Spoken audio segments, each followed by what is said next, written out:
పశ్చిమ గోదావరి జిల్లా పాలకొల్లులో చిత్రలేఖన ప్రదర్శన కాంపిటీషన్ ఘనంగా జరిగింది. వపా బాపు ఆర్ట్ అకాడమీ వారి ఆధ్వర్యంలో లయన్స్ కమ్యూనిటీ హాల్లో నిర్వహించబడిన ఈ పోటీల్లో వివిధ రాష్ట్రాలకు చెందిన ప్రముఖ చిత్రకారులు పాల్గొని తమ ప్రతిభను చాటుకున్నారు. కళాకారుల పెయింటింగ్స్ పలువురిని ఆకట్టుకున్నాయి. కంప్యూటర్ యుగంలో మరుగున పడుతున్న చిత్రలేఖనం రంగాన్ని బతికించేందుకు కృషి చేస్తామని నిర్వాహకులు తెలిపారు.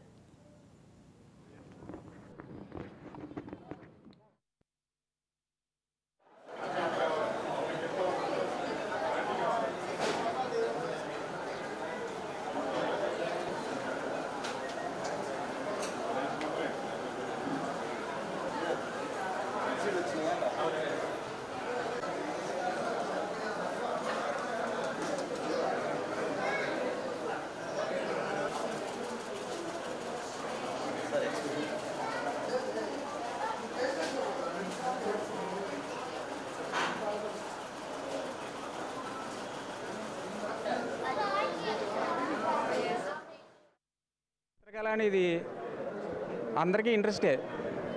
ప్రతి ఒక్కరిలో కూడా చిన్నప్పటి నుంచి చిత్రకళ మీద చాలా మంచి అభిప్రాయం ఉంటుంది. దానివల్ల పిల్లల్లో కూడా చాలా సృజనాత్మక వెలికి తీసే సందర్భం కూడా చిత్రకళలో ఉంటుంది. ఈ చిత్రకళ అనేది ప్రస్తుత పరిస్థితుల్లో కొద్దిగా గడ్డు పరిస్థితిని ఎదుర్కొంటుంది.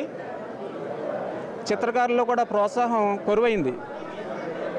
ఇటువంటి సందర్భంలో చిత్రకళ మీద ఆసక్తి పెంచి చిత్రకారులను ప్రోత్సహించాలనే ఉద్దేశంతో ఈ 50 మంది చిత్రకారుల్ని ఒకే వేదిక మీదకి తీసుకొచ్చి లైవ్ పెయింటింగ్, స్పాట్ పెయింటింగ్ని ఏర్పాటు చేసాం. దీనివల్ల ఏంటంటే ఆసక్తి ఉన్నవాళ్ళు, చిత్రకళ మీద ఉన్న అభిమానం ఉన్నవాళ్ళు చిత్రకళలో మెలకువలు నేర్చుకుని తద్వారా ఈ చిత్రకళ అనేది